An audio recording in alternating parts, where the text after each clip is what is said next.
Hi friends, గోంగూర రోటి పచ్చడి చేసుకుందాం. ఇవాళ గోంగూర క్లీన్ చేసుకొని నీట్గా ఆరబెట్టేసుకోవాలి. ఆరబెట్టుకుంటే చెమ్మంతా బాగా ఇమిడిపోతుంది. ఎక్కువ చెమ్మ ఉంటే నిల్వ ఉండదు. అందుకోసం దానికి కావాల్సినవి మిరపకాయలు, సరిపడ మిరపకాయలు, కొద్దిగా ధనియాలు, కొంచెం జీలకర్ర, కొద్దిగా మెంతులు, అవన్నీ కొంచెం ఆయిల్ వేసుకొని వేపుకునేద్దాం. కొద్దిగా ఆయిల్ వేసుకొని అవన్నీ మిరపకాయలు అవన్నీ వేపుకునేసి పక్క తీసేసుకుందాం.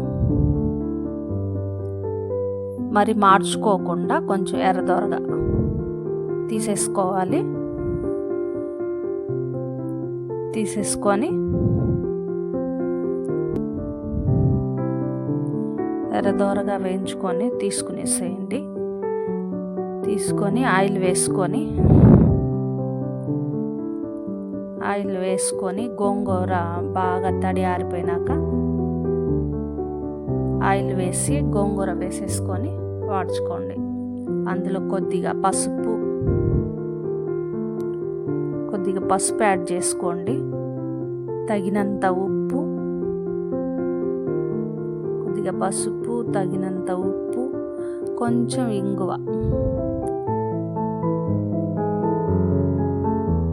ఇంగువ వేసి బాగా కలిపేసుకోండి. ముద్దలాగా అయిపోతుంది. ఆకు కొంచెం వాడిపోయినాక, ఆకు బాగా వాడి చేసినాక రోటి పచ్చడి చేసేసుకోవాలి.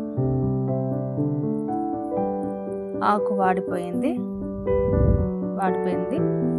తీసుకునేసి రోటిలో వేసుకొని ముందు ధనియాలు, జీలకర్ర, మెంతులు, మిరపకాయలు అవన్నీ వేసేసుకొని బాగా దంచి ముందు పొడి కొట్టేసుకోవాలి. మళ్ళీ నలగదు కాబట్టి ముందుగా అవన్నీ పొడి కొట్టేసుకొని తర్వాత గోంగూర వేసి బాగా పచ్చడి నూరేసుకోవాలి. గోంగూర వేసుకొని పచ్చడి నూరేసుకోవాలి. బాగా మిరపకాయలు అవంతా బాగా కలిసేలాగా పచ్చడి నూరేసుకొని ఉప్పు చూసేసుకోండి. నాకైతే ఉప్పు సరిపోయింది, వేసుకోనక్కర్లేదు, అందుకని తీసేస్తా ఉన్నాను. మీరు ఉప్పు సరిపోయిందా లేదా చెక్ చేసుకొని ఉప్పు వేసుకోండి. తీసేసుకొని పక్కకి ఒక 5 వెల్లుల్లిపాయలు దంచుకొని రెబ్బలు తీసేసి దంచుకొని ఒక ముక్క దంచుకొని ఆయిల్ పెట్టి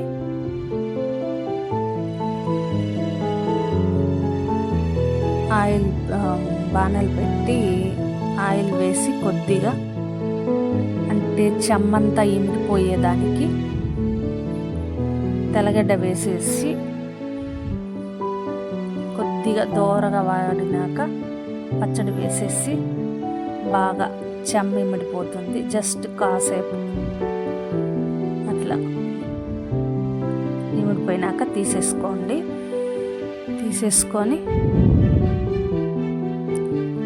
రెడీ అయిపోతుంది పచ్చడి. రోటి పచ్చడి సూపర్గా ఉంటుంది. ట్రై చేయండి, లైక్ చేయండి, సబ్స్క్రైబ్ చేసుకోండి, బెల్ ఐకాన్ నొక్కండి.